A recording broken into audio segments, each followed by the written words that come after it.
우리 지난 말씀 묵상하도록 하겠습니다. 먼저 기도하겠습니다.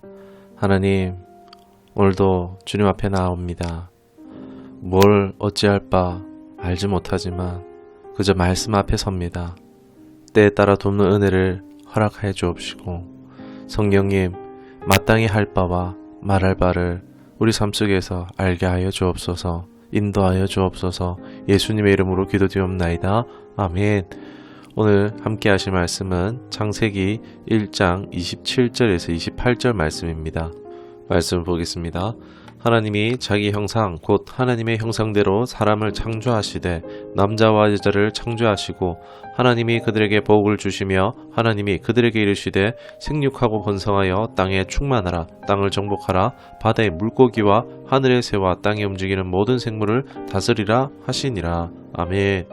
오늘 말씀의 제목은 하나님의 형상인 나라는 제목으로 말씀 나누도록 하겠습니다. 창세기 이 창조 얘기가 나오는데 그 창조의 정점에 바로 사람이 있습니다. 하나님께서는 별을 보기 위해서 우주를 만드신 게 아니죠. 꽃과 나무 숲을 보려고 지구를 창조하신 것도 아니죠. 하나님은 바로 사람을 원해서 이 모든 것을 창조하셨습니다. 그 6일간의 내용이 사람을 향해서 있다라는 것입니다. 다른 피조물들과 또 창조 과정에 차이가 있는데 특히 사람을 창조하실 때는 지으시고 해서 원어로 히브리어로 야차르라는 단어를 쓰고 있는데 이 단어는 도공들에게 쓰이는 단어입니다. 단순히 말로 하신 것이 아니라 직접 팔 걷어 빚어 만든 것이라고 할 수가 있겠습니다. 그런데 더 놀랍고 특별한 사실은 하나님의 형상으로 인간을 창조하셨다는 것입니다. 원어의 히브리어로 제렘 데모트 이 단어가 사람을 창조하는 데 쓰여졌는데 이 단어의 뜻이 뭐냐면은 비추다, 그늘지다 이런 뜻을 가지고 있습니다. 거울에 비친 비달에 가려져서 생긴 그림자 같이 말입니다. 그러니까 형상의 핵심이라고 하면은 본체가 없으면 존재할 수 없는 존재다라는 그런 관계성 있는 그런 동사를 사용했다라고 볼 수 있습니다. 하나님께서는 영이십니다. 단순히 겉모양, 육체의 형상이 닮았다라는 소리는 아닙니다. 하나님의 형상이 뭘까요? 에베소서 4장 24절의 말씀인데 하나님을 따라 의와 진리와 거룩함으로 지으심을 받은 새 사람을 입으라. 의와 진리와 거룩함. 이것이 하나님께서 사람에게 주신 하나님의 형상으로 이게 눈에 보이는 것이 아니라 보이지 않는 실체로 인격적이고 이성적이고 도덕적인 존재로 하나님께서 인간을 창조하셨다는 것입니다. 이것이 하나님과 닮아 있다는 거죠.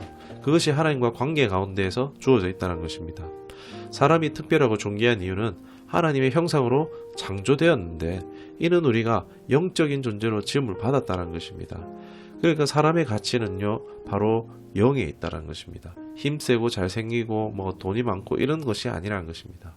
그렇다면 하나님은 왜 사람을 영적인 존재로 지으셨는가? 이것을 우리가 알아야 하는데 그 목적을 유추할 수 있는 본문이 창세기 5장 3절에 나옵니다. 아담의 족보 이야기를 하면서 또 똑같은 단어를 사용하고 있는데 이 본문이 말하는 것은 아버지와 아들의 연결하는 단어로서 형상이라는 단어를 사용하고 있습니다. 그러니까 자식은 아버지의 형상이다 이런 식으로 쓰고 있는 건데 형상을 이제 필연적인 관계를 표현하는데 창세기에서는 사용되고 있다는 것입니다. 그러니까 아담의 아들은 셋이다 이런 식으로 표현하면 될 것을 형상이다라고 의도적으로 표현함으로 하나님이 아담을 창조하실 때처럼 똑같이 기술함으로써 이 말씀을 통해서 왜 사람을 하나님의 형상으로 창조하셨는가라는 이유가 발견되어지는 것입니다. 왜요? 바로 즉 자녀 삼기 위해서 가족이 되게 하시려고 하나님은 사람을 하나님의 형상으로 창조하셨다라는 것을 이제 아담의 족보를 통해서 우리 발견할 수 있는 것입니다. 여러분 이게 복음이 아니겠습니까? 세상 종된 자들에게 자유를 주시는 말씀이겠죠. 그리고 오늘날 이 시대에도 자본의 노예, 두려움의 노예, 정욕과 제약의 노예로 우울과 낙심의 노예로 살아가는 세상이잖아요. 오직 육체를 따라 편가절하 당하며 비참하게 살아가는 오늘 삶의 현장에 던져진 우리에게 너 하나님의 형상이다. 너희는 내 자녀다라는 것은요. 오늘 우리에게도 복음이 될 수 있는 것입니다. 정리해보면 하나님께서 사람을 특별하고 존귀하게 사람을 창조하신 것은 바로 이 하나님과 사귐이 있게 하기 위해서라는 것입니다. 기독교의 핵심이 바로 여기에 있습니다. 그래서 신앙생활에서 가장 우선되어야 할 것은요, 하나님을 사랑하는 것입니다. 신앙생활에 중요한 건 많이 있죠. 예배, 찬양, 기도, 사역, 헌금 다 중요합니다. 그러나 가장 먼저 이 모든 것 위에 사랑함이 있어야 된다는 것입니다. 그래야지 이런 것들이 다 진정성 있게 가능해지는 것입니다. 그리고 거기에 정말 하나님의 임재, 하나님의 생명력이 나타날 수 있는 것입니다. 우리 신앙생활이 하나님의 손 응답 능력에만 국한되는 것이 아니라 하나님의 얼굴, 하나님의 자체를 구하는 신앙, 하나님을 사랑하기 위해 신앙생활을 할 수 있기를 주님의 이름으로 축원합니다. 하나님과 동행하며 하나님을 누리는 이 에덴의 삶은 하나님과 교제하기 위할 때에 경험되어질 수 있을 것입니다. 그러면 이제 하나님 사랑해야 되는데 하나님을 어떻게 사랑할 수 있는가, 이것이 우리에게 관건이 되어주겠죠. 먼저 해결해야 될 질문이 있습니다. 보이지 않는 존재를 사랑할 수가 있다 없다, 여러분 어떻겠습니까? 저는 예전에는 없을 거라고 생각했던 것 같습니다. 그러나 그렇지 않습니다. 예를 들어서 노래, 음악을 예로 들어볼 수 있을 것 같습니다. 여러분, 보통 장르는 다 틀려도 음악을, 노래를 좋아하실 것입니다. 왜요? 음악은 아름답기 때문입니다. 거기에 감탄이 나오고 감격을 자아냅니다. 때론 너무 아름다워서 눈물을 흘리기도 합니다. 왜요? 우리는 음악을 좋아하고 사랑하기 때문입니다. 음악이 아름답고 좋고 사랑하지만 이제 영적 세계를 인정하지 않는 유물론 같은 경우에는요, 이 음악에 대해서 사실 정의하지도 답을 내리지도 못합니다. 사람은요, 아름다움을 사랑하거든요. 외적인 아름다움을 사랑할 뿐만이 아니라 보이지 않는 이 음악 같은 것들도, 또 이야기 같은 것들도 아름다운 모든 것을 사랑하는 존재이기 때문입니다. 사람이 이제 유물론으로 해석이 안 되는 겁니다. 하나님은 사람을 아름다움에 감격하고 감탄할 수 있는 바로 영적인 존재로 창조하셨습니다. 그리고 그 모든 아름다움의 근원이 어디겠습니까? 바로 하나님 그 자체이십니다. 우리가 보이지 않는 하나님을 사랑할 수 있는 것이 바로 이것에 있습니다. 그리고 우리가 하나님을 사랑하기 위해서 할 수 있는 것이 있는데, 바로 하나님을 아는 것입니다. 하나님이 날 위해서 무엇을 하셨는지 발견한 것입니다. 그 하나님의 선하심, 아름다우심, 그 신묘막측한 이야기들을 발견하고 알아가고 할수록 하나님을 더욱 사랑할 수 있는 것입니다. 우리가 겸손히 조금만 관심을 가지고 있다면요, 보이지 않는 하나님의 행하심을 발견할 수 있습니다. 자연을 통해서도 알 수 있습니다. 아름다움과 경의, 섭리를 통해서 알 수 있습니다. 우리 내 마음속을 살피고 이루시는, 그리고 궁극적으로 하나님의 말씀을 통해서 우리에게 알게 하여 주십니다. 죄된 타락한 우리를 구원하기 위해서 치열한 그 하나님의 수고가 우리에게 전달되어지고 발견되어지고 감동이 되어질 때에 정말 자녀를 위해서 힘써 희생하시는, 고군분투하시는 아버지의 모습 아니겠습니까? 그것을 우리가 깨닫고 경험하며 느낄 때에요, 반응할 수 있는 것입니다. 사랑할 수 있는 것입니다.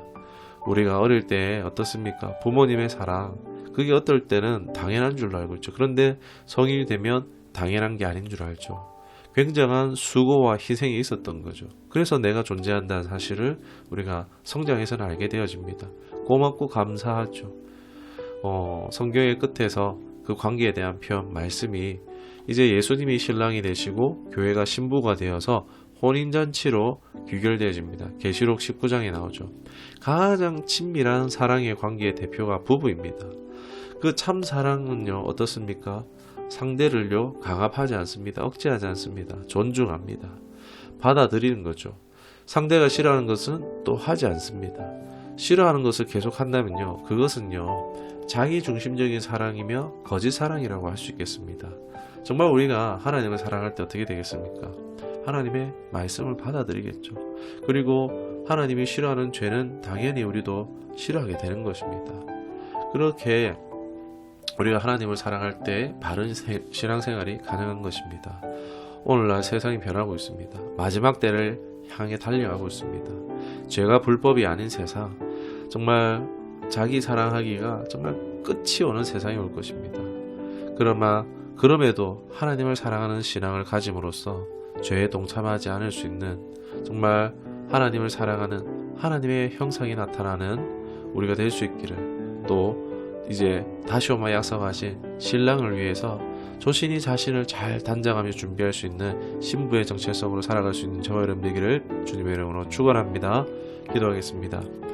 하나님, 우리를 하나님의 형상, 하나님의 자녀로, 또 하나님 우리를 사랑의 대상, 교제의 대상으로 삼아주시니 감사드립니다.